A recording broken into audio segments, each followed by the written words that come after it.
what's up, everybody? Welcome back to the Yellow Pages Bookcast. We're your hosts. This is Steven. And this is Jason. This is the podcast where we go over Asian American fiction and enjoy a good read.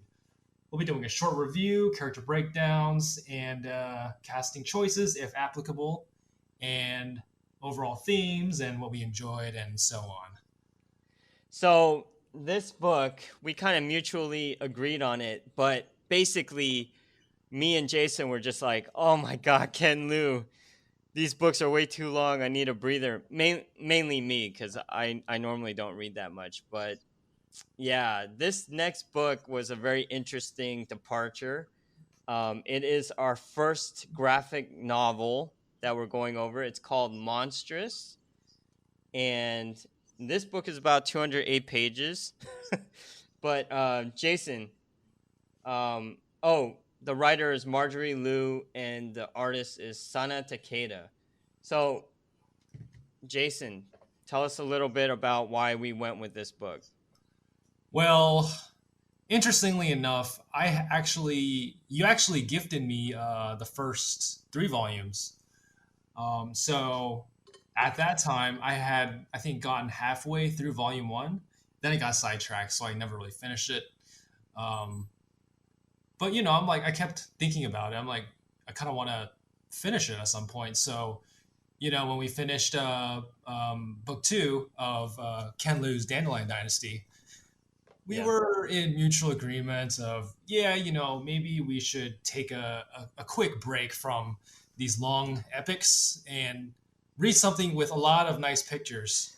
Right. And I would say that, so this comic book is about 6 volumes long. The first volume is, like I said, around 208 pages. So in a way, this in itself is a epic as well. Yeah. I think it's 7 volumes, and there's still more coming out. So yeah. if you consider how dense this first volume is, which we'll get into in a second, like this is this is up there on par with Fonoli's Greenbone Saga and Ken Liu's Dandelion Dynasty. This is no light read.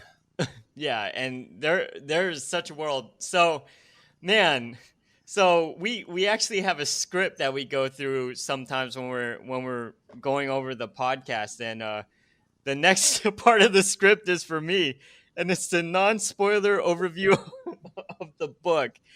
And wow, this is gonna be a doozy. I wrote some notes. Do you want me to take a stab at it? And then you have notes. I don't have any notes, which I'm probably gonna regret soon. But how about I take a stab at it? You can fill me in with your notes. Okay, but I'm gonna remind everyone this part is non-spoiler. So Jason, do your best, and I'll help you out. All right. So our main heroine is called Micah Halfwolf. I think that's how you pronounce it. She is not human, even though she looks human. Right. She is of a race called an Arcanic. Correct. Which are, how to describe? They're very diverse in appearance, but they're kind of like half animals, so like anthropomorphic creatures. Yeah. So you have like, a fox person, a wolf person, winged people, so on. Correct. Yeah, so she is on a quest for revenge. For what? That is probably a spoiler, but she's very angry, and she has an interesting and very evil power living deep within her, and that unlocking the secret of that is a big part of the story. Around all of that, you have a couple supporting characters, which happen to be my favorites. You have Kippa, which is like a little fox kid, right? Yep. And is Kippa a he or she? I think it's a she, but I can't tell. Like a lot of the people in this world are she's, from what I recall. Yeah, I had in my head that it was a he, but it's probably a she. But so Kippa is like a very young, also Arcanic. Mm-hmm. I would say she's the heart of the story. She's like she's who the reader will probably relate to emotionally. Then Right. you have Master Ren, who is a cat, a very special cat. He's also another favorite. I think people like him too. So all around this, there's a very big and complex world being woven. Like we can't really see a lot of it right now, but from what we do Hmm. see, we know it's very complex. Um, it is definitely up there in terms of complexity with the other literary epics we've read. There's just so much we don't know. But so basically, there's a war between the humans, which are called something else, and then the Arcanics. And there's also in the mix between that, you have I would call them like Lovecraftian horrors, the old gods they're called, which is really Right. cool in my opinion. They call them the ghosts of dead gods, which is awesome. Oh, Uh, those big guys, right? yeah, yeah, Yeah. which may or may not be related to Micah Half Wolf's power. We don't know yet. Um, Yeah. so yeah, there's a lot of political intrigue. There's a lot of character motivations that basically are centering around Micah's power. Anything I Yeah. missed? So the human group you're talking about, they are human, but they're part of the Human Federation. Yep. And there's also another group called the Edenites, and the Edenites are trying to hold the peace between the two. And other than that, dude, that's a very, very, very good plot description. And you hit a lot of the points. There are antagonists, crazy ladies that are part of a group called The witches, right? the witches. But what is their group called? Smart. Kumayan. Yeah, They're called the Kumayans, yeah. and everyone in the Kumayan group are women. So I think that's why a lot of this book is, many of the main characters are female. I would say all of them except one so far, right? Well, near the end, it's revealed like, you know what? Let's get into it with spoilers. But yeah, so this world that is created is a very interesting one, where there was a war back in the day that kind of created the feud between the Human Federation and the Arcanics or Arcanics. Whereas they used to kind of live together and work together, something happened and they split up. Mm-hmm. So I think that's one of the main things you also have to know. But other than that, you definitely hit all the main points. Okay, Jason, you ready for this next one? What how many Arcanics would you give this book? Personally, I would give it this volume that we just read a 3.5 out of 5. Okay. And if so, why? Why are you giving it a 3.5?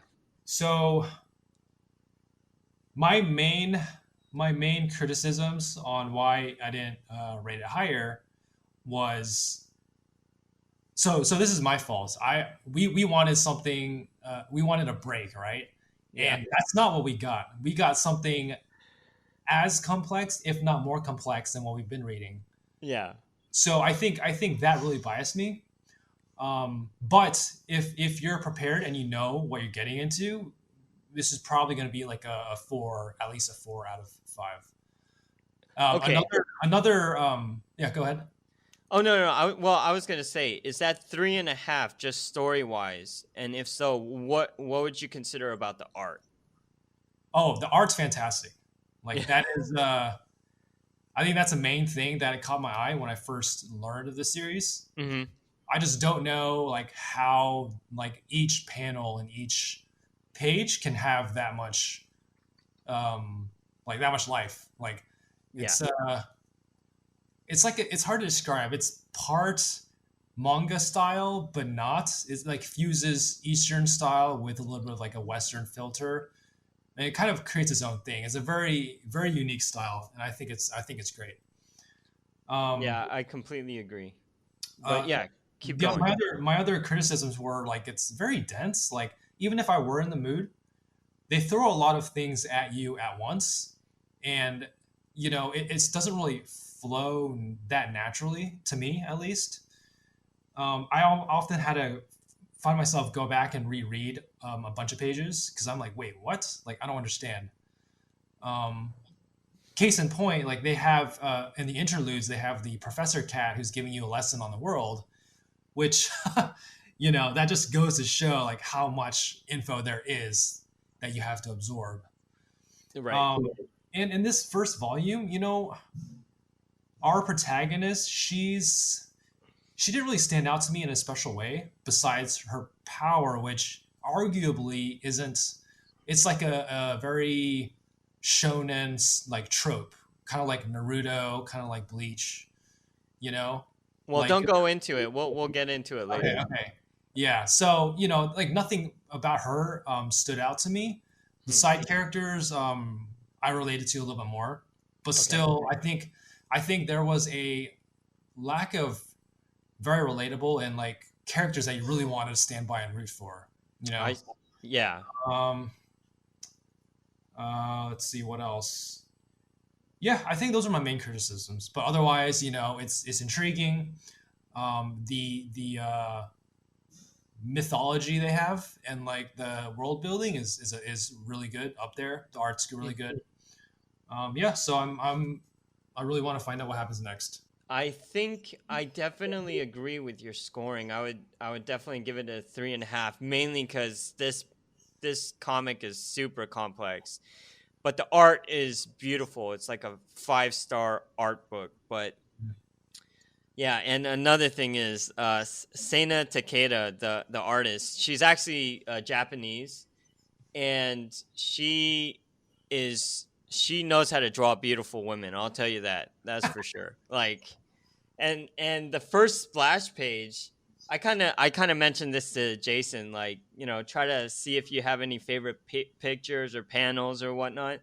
But the first splash page is the main character Micah, just completely nude, and of course, she's not a human, so she doesn't have any kind of genitalia that is similar to us. But it's just a splash page of her, and you're just like, wow, that's kind of crazy. You're gonna start with that as your first image.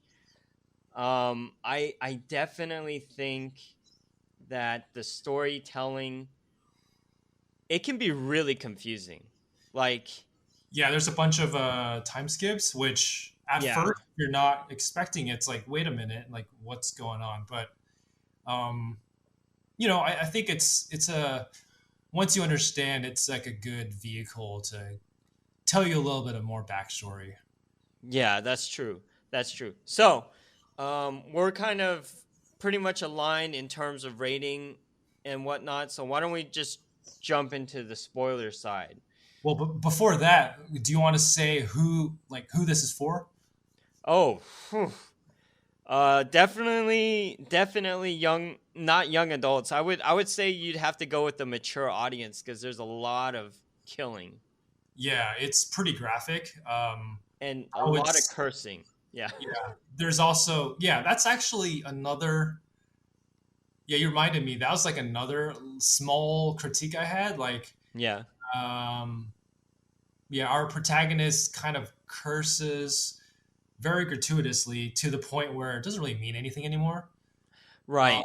it's kind of like the edgy teenager thinks like saying fuck makes them really cool. So they just Yeah. keep doing it. Yeah. So that was like a minor critique. But hey, Because it's her character. that's the other thing. If you're gonna create a new world, I kind of feel like you should create new cursing. It's a Yeah. different world, so you can create a different kind of vocabulary in a sense. So, but it is what it is. There is some cursing, kind of like the special powers Jason was talking about. It could get scary in terms when if a kid is reading it or like a younger adult. This is Yeah. definitely for a more mature audience. Yeah. And I'll say the complexity of the world and all the information being thrown at you requires a degree of patience. Yeah. Not saying that young people are impatient, but it's just something to be aware of before diving into this. Yeah, completely agree. So, age wise, I would say like 16 and above should be good. 13, I'd kind of be like, ugh, this is kind of a little too dark for you. But yeah, Yeah. I mean, I don't know what to say because my parents were taking me to watch Batman Returns when I was like 1992, like 6 years old. So that, like, yeah, that painted a lot of pictures for me. But anyways, why don't we get into it a little more with spoilers? Jason, Sure. you ready for this? Yeah. Let's do it. Okay, Jason, why don't we just talk a little bit about what we enjoyed about the story right now? And really quick though, really quick, before we get into it, I just want to give a little disclaimer about like Marjorie Liu, the writer of the story, because she's got a really interesting bibliography for anyone who's interested. She writes young adult comic books. She recently wrote like a Han Solo special, and then on top of that, she she has written like fantasy romance novels.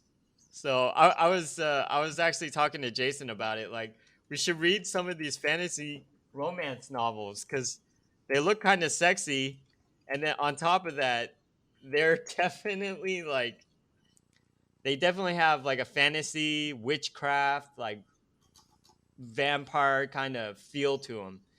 But yeah, Jason, we could talk about that later. I just sent you the link. But Okay. all right, let's get into spoilers. Jason, why don't you tell me a little bit of what you enjoyed about the story and what you didn't, and then we'll just take a deep dive from there.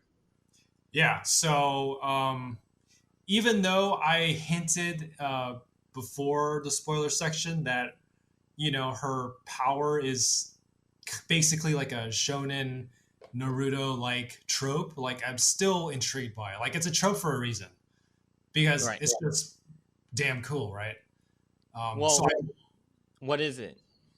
well, she basically has one of these old gods living inside of her, and she's like, I wouldn't say possessed, but she's like his vessel, and she's trying to keep it under control because it needs to feed. It Yeah. needs to like eat people, and it's pretty cool. Like we see it happen, and they basically look like they've just drunk from the Holy Grail in Indiana Jones. Like it just destroys them. I'm like, damn, yeah. Yeah. Um, so basically, Oh, yeah. you What's know up? what it reminds me of? So remember Princess Mononoke when the boy gets that demon on him? I haven't seen that movie in a long time. Dude, so remember okay, so the main character isn't Princess Mononoke, it's that boy, right? And at the beginning of the movie, he's like trying to stop this big boar, like this huge demon boar. And it's kind of like mud like. There's some kind of clay attachment to it, which is the demon. Hmm. And somehow it gets on the boy, and then his arm starts to become like the like the clay demon. That's what it reminds me of. Look it up later, but it's really close to that. Okay, yeah, Yeah. yeah. So it's really cool because you you want to find out how this happened. What is this thing inside her? Right. Um, yeah, so it's basically a MacGuffin because the witches are after it.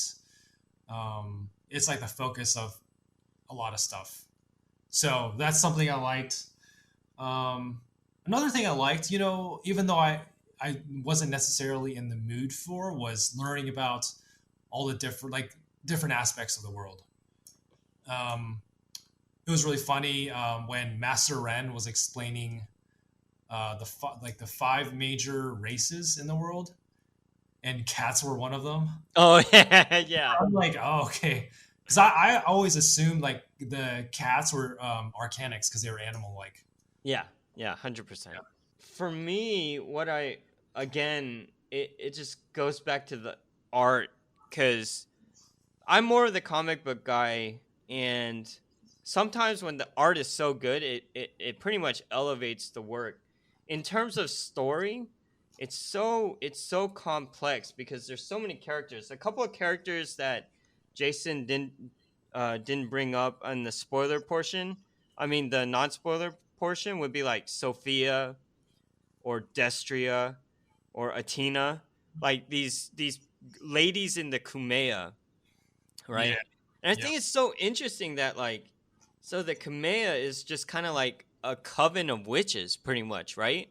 Like that's how I felt it was, where Sophia is kind of like trying to research what happened during the war between the Human Federation and the Arcanics, because she remembers there's like some huge explosion and no one knows what it was. And everyone thinks that it ties back to Micah Half Wolf's like power, right? Or is Yeah. that just me? It has to do with the was it the mask that she found? Yeah, exactly. Yeah, I'm still not 100% sure what the mask is. It's like related to the old one inside of her's power. Does it help Yeah. her like control it? Like I still don't quite understand what it does. Yeah, it's just a lot of different characters, and you have the Kumeya, who are witches, and there's a city called Zamora, and there's just so much. But like, my favorite part of this whole book is the art. Like, I could just flip through it, and sometimes when you look at the art, it kind of just tells the story in its own way. That's Yeah. how good the artist is, right? It's very atmospheric. So you just feel the emotions that they probably want you to feel just by looking at the art. Exactly. Yeah. And I agree with you. Kippa is very, very cute, but I don't know how long she's going to survive, because she she's pretty much just like afraid of everything at the beginning of this thing. Yeah. But I do like in a sense that she kind of grows a little braver and braver throughout the book. And there's a friendship between her and Micah. It's not like very well established yet, but you're starting to see a little trust grow between them, because like Jason mentioned before, Micah, she has this evil, kind of like a demon inside of her. It kind of reminds me a little bit of the Darkness, or from Yeah. Witchblade. Yeah. From these are all image books too. This particular Monstress is an image book. So they're kind of all tying into each other, in the sense that there's like these demon artifacts or something that are inside or a part of these people. So I think that's kind of interesting as well. And I think the demon is pretty funny. The demon kind of reminds me of Death Note in a sense. Oh, Like, the what's his name? Ryuk, the crazy guy with the apple. yeah. Where he's kind of like, I just want to kill you, you know? Yeah. Yeah. Like, I just want to eat. I just want to kill you. But like, he can't, because there's this girl who's equally powerful. So he can't just overpower her with will, you know? Yeah. And then I think the coolest part is, okay, so they're on this journey. I don't remember what the journey is, but like they're on this journey to, the Dusk Court. Yeah. Isn't Master Ren taking them there? Well, Like, Master Ren is joined them in the journey, but there's a Sir Corvin. He's kind of like the first watchman with the wings. yeah, but I thought Master Ren kind of took them there because of a secret deal he made with the Dust Court. Oh, I think you're right. And then he realizes he was wrong. Yeah. So then he tries to save, at least he tries to save Kippa, from Yeah. what I remember. Yeah. But yeah, other than that, I'm going to say Atina. Atina is one of the girls in the Kumea group, and she's kind of like a undercover agent who's trying to secretly save the Arcanics. Do you remember her? She's the one with the white hair. and then near the end, you find out like her brother is an Arcanic as well. Huh. You I no, yeah. do you remember? You don't remember that? No, no, I don't. Oh, okay. So near the end, like so basically, basically there's Oh, yeah, yeah. She's the one with the robes. Wasn't she in the beginning too? yeah, she was. Yeah, She's yeah, the one okay. with the white hair, and she looks kind of like dark in color, like dark in skin color. Yeah, yeah, yep. I remember her. Yeah. Yep. So her brother is an Arcanic, and he was trying to like help smuggle Arcanics out. Do you Yeah, remember? Yeah. yeah, a little bit. Yeah. It's see, this is there's just so much, Yeah, So much and to remember. it's 208 pages of all this information, and I don't know. I don't know if volume 2 is going to go into the origins of the war or any of the other volumes, I don't know if they're going to go into like the depths of each of these characters, because a lot of the characters are crazy. Like the Kumean ladies, like all the antagonists are the Kumeans. They're all freaking crazy. And then you meet like the Arcanics from the Dusk group and the Dawn group, and they're just like they're not a part of the world. They're kind of looking at it from afar. You know what I mean? Yeah, yeah. Kind of like observing. Yeah, they're observing like that. They have that wolf queen. Remember that wolf queen? All I remember is the queen with the three eyes. Oh, And when she took off her mask, I'm like, damn, that's freaky and that's cool. yeah. And I think that's another big thing, because the demon in Micah has like multiple Many. eyes. Yeah. So I'm thinking that what's her name again? The three-eyed queen I think with the three-eyed queen is she's a Destria. yeah, she's a leader of the Kumeya. Yeah, the Holy Mother. Yeah. Yeah, she's the one with like the three goons, right? Like Hammer, Yeah, yeah, yeah. Sword Girl. Yeah, they're pretty cool. They're like the ninja assassins. Well, they're freaking called the Inquisitrix. Oh, yeah, yeah. So it kind of makes you think of like the in what is that? Dominatrix and Inquisitors. Yeah, Inquisitors. Yeah.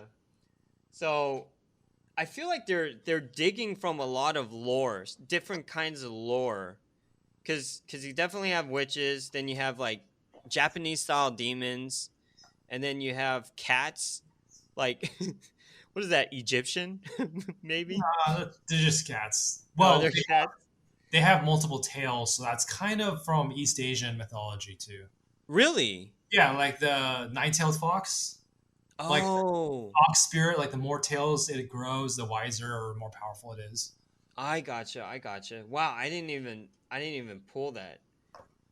And then it definitely has broken relationships between mothers and daughters, like Yvette, the crazy white haired witch lady, and her One daughter who, Sophia. yeah, the one who dies and gets brought back.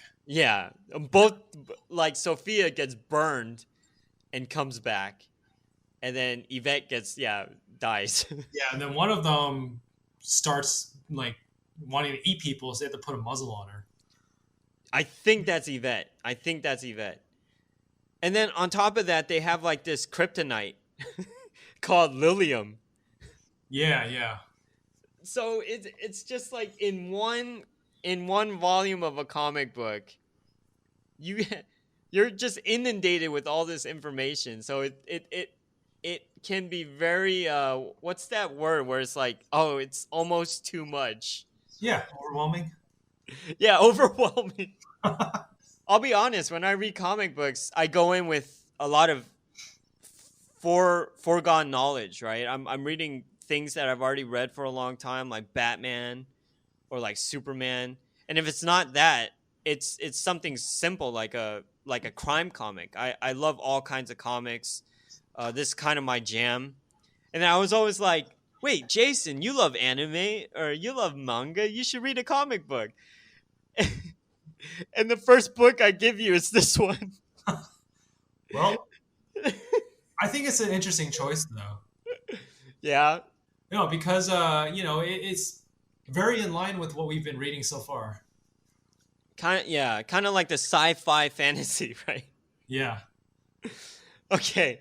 So like so I think you mentioned your favorite character was Kippa. Well, I would say Master Ren's pretty funny, Oh, I really like Master Ren, yeah. and But then Corvin's pretty cool.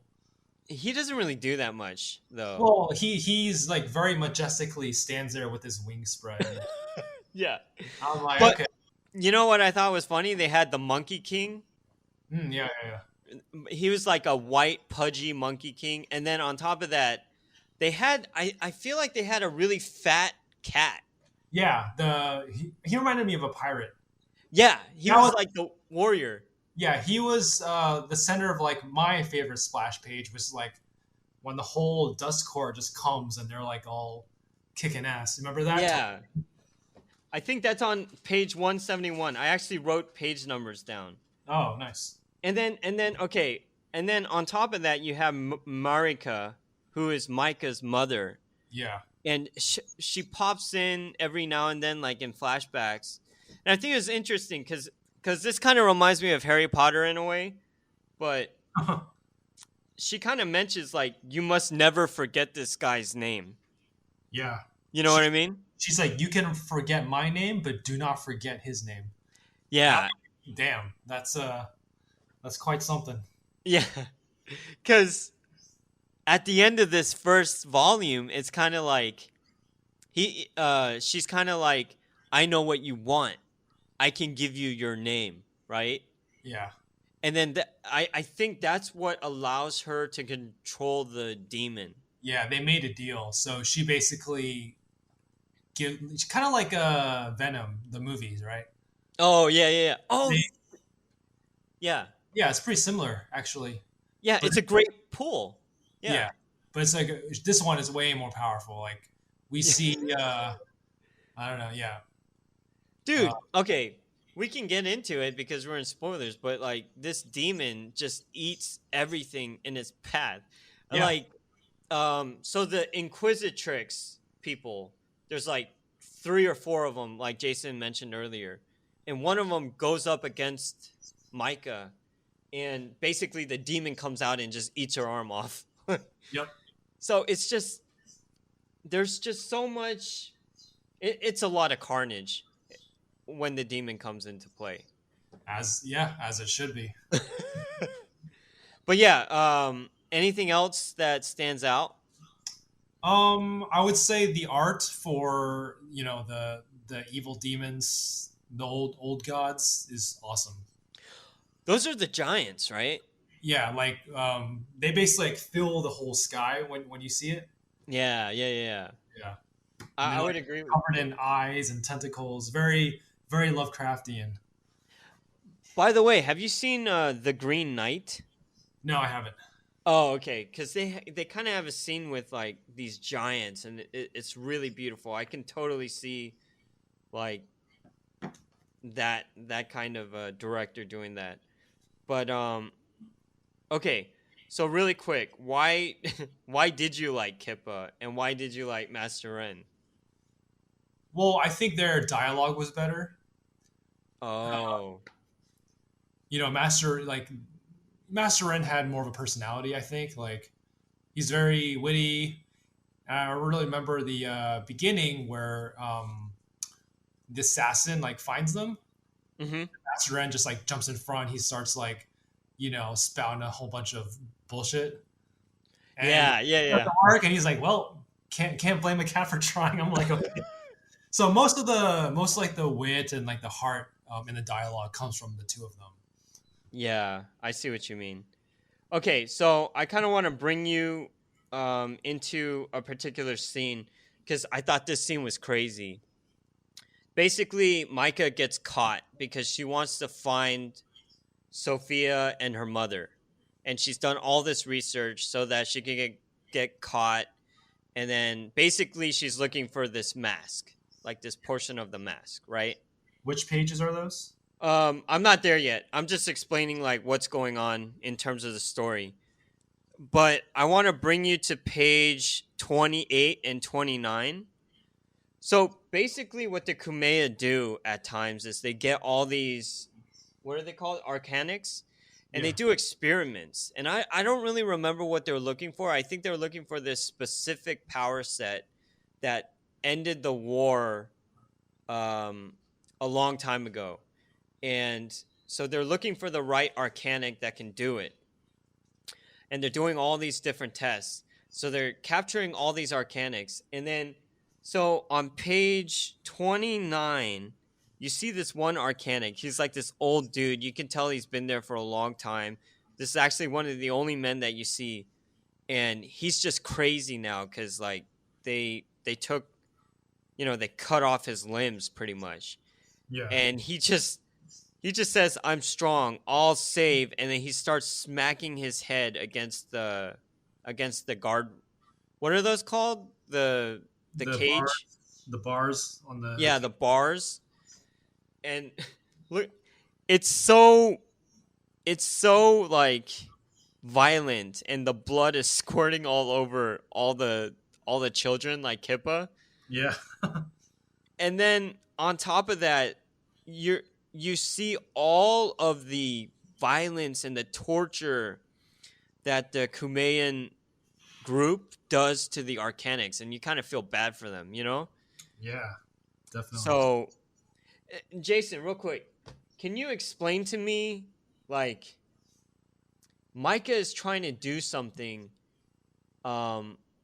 with a lock. Do you know what I'm talking about? Oh, she's trying to get it to open like through magical means. But is that magic part of the demon, or is it just like, I don't know. It's something. I think when she starts doing it, we have a flashback. yeah? It starts like sitting there and saying "open, open," but nothing's happening. And then you go to like a flashback. Um, Let me see. And Micah has this friend called Tuya who seems to want to stop her from going on this adventure. I'm wondering, do you think, are they lovers or are they just friends? It's not clear. I mean, we only see her right at the end, right? The last Yeah. the last panel. I don't know. Could be one or the other or both. Yeah, that's true.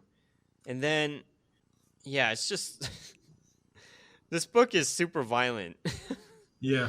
There's a lot of like beheadings, and yeah, I really love this splash page on page 50.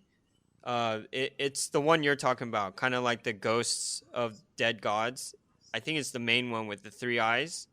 But yeah, Let me see. Yeah. that's the one, right? Yep. So in terms of story, I'm gonna ask, like, what do you think could have been improved to get you from a 3.5 to like maybe a 4? Like, what do you think kind of held you back? I think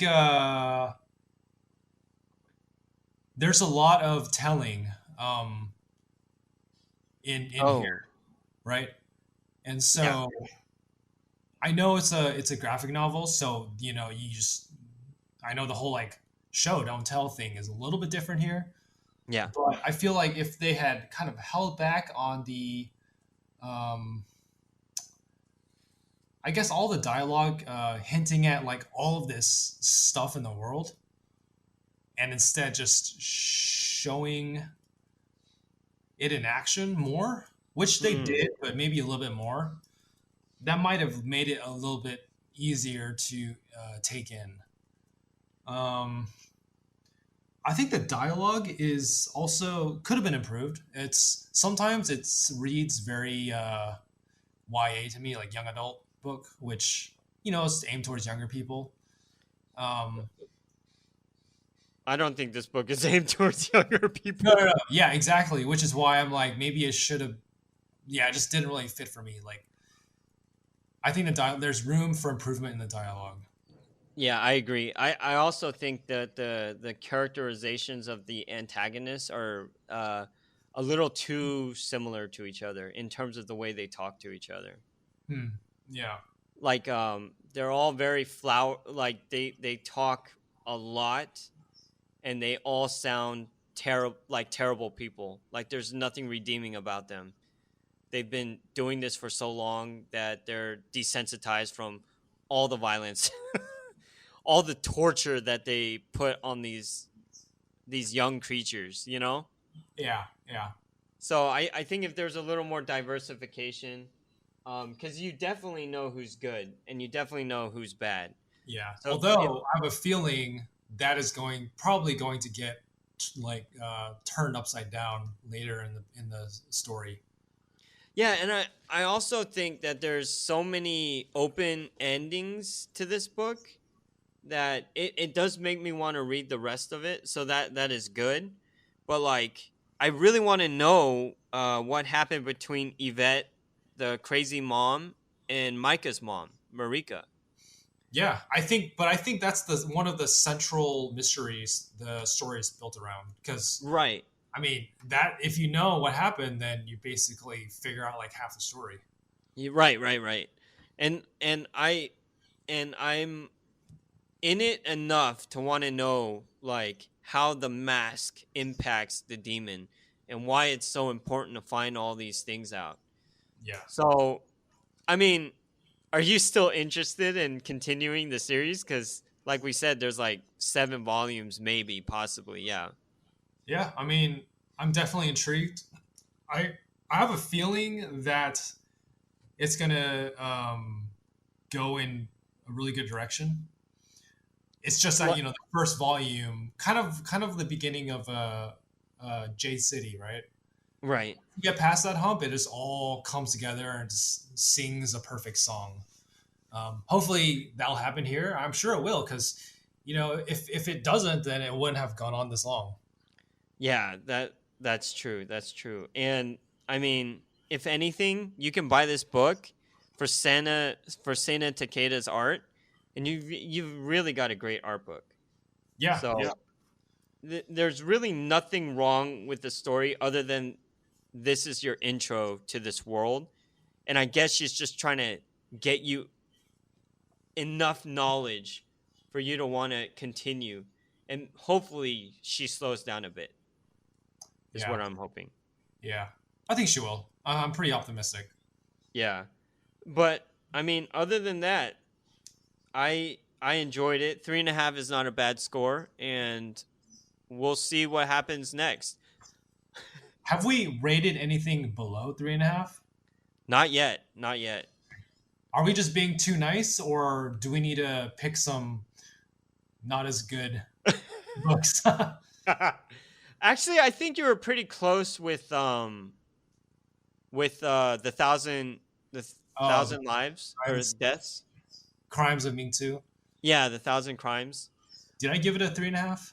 I think you gave it like 3.25 or something. I'd have to go back. I mean, that's still pretty good. Yeah, it's okay. Let's just say like anything over a 3 is a pass. Yeah, I would think so. I just want to know what's going to happen if we ever read something that we give like a 2 out of 5 or a 1 out of 5. You know what's interesting? Like, I don't know if it's just me trying to be polite, but do you think that might be a thing where it's like, I don't. These guys worked so hard. Like, I don't want to Yeah, completely, shit on their stuff. yeah, maybe. But honestly, we have so many more books that we can read that who knows, it could dip. Yeah, but the thing is, like we don't choose we choose things that we are pretty sure both of us are going to enjoy. I think Well, that's we try to. We yeah. try to. And Yeah. so far, I think we've succeeded. Yeah, and if anything, like if the 1,000 crimes of Ming Tu was the worst of the bunch, hey, that's not bad for a Yeah, worst. Yeah. definitely. But yeah, as for this, I could totally see this as like a movie, but I did not do casting. And honestly, hey Jason, what do you think? Do you even care about casting? Because I would rather just talk about themes and story and plot and art. Like we don't even have to do casting going forward.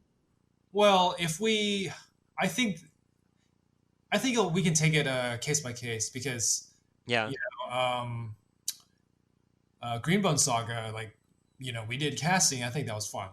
Yeah. Yeah. Um, I think if we do return to like those books where there's relatively fewer characters, Yeah. because right now, man, like all the stuff we're reading, there's Yeah. characters everywhere. Um, Probably empty out half of Hollywood before you can cast everyone. Or try to add Asian Americans to Hollywood.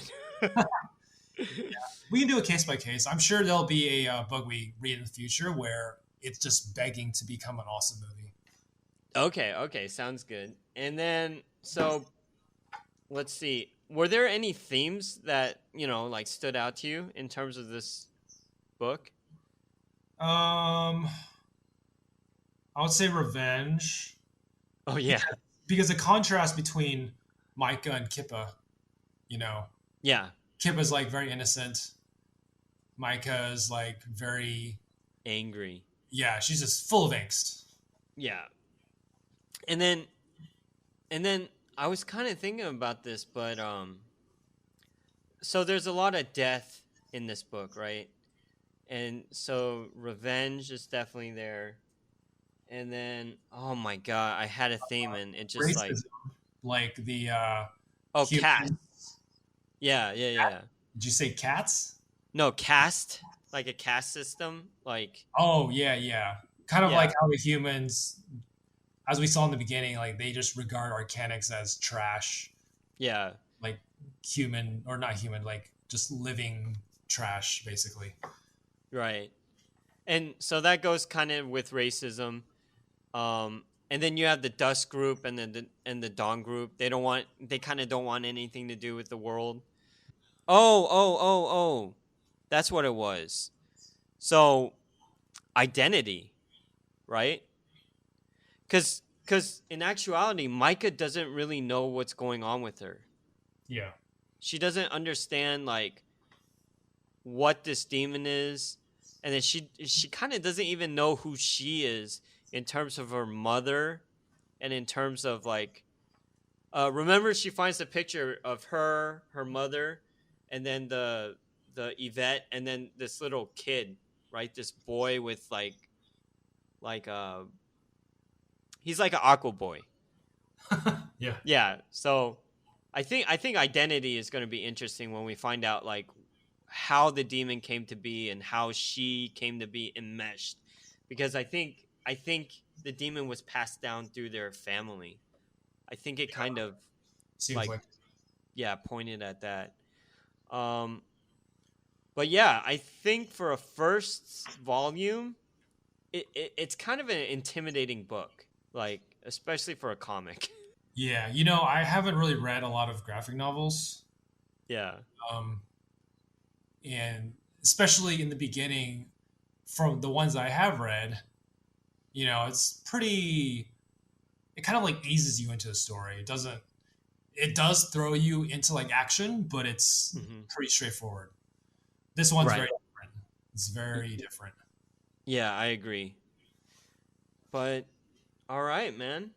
Um, I think that's it for now. Yeah, yeah. I think that's it for this book. Right. So what are we gonna read next? Hey, okay. I think I'm ready. I think we can jump back in. You ready for the Veiled Throne? I think I'm ready for the Veiled Throne because Speaking Bones, the final book, comes out in June. So All right. Excellent timing. I think I can do it in a month. I hope I can. All right. But you down? You down for that? Yeah, let's do it. All right, let's do it.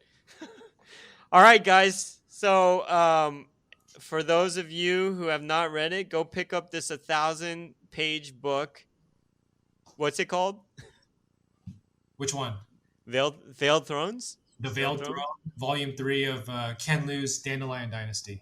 Yes. Go pick it up and follow us back on the next episode. Hopefully, we'll have it done by then.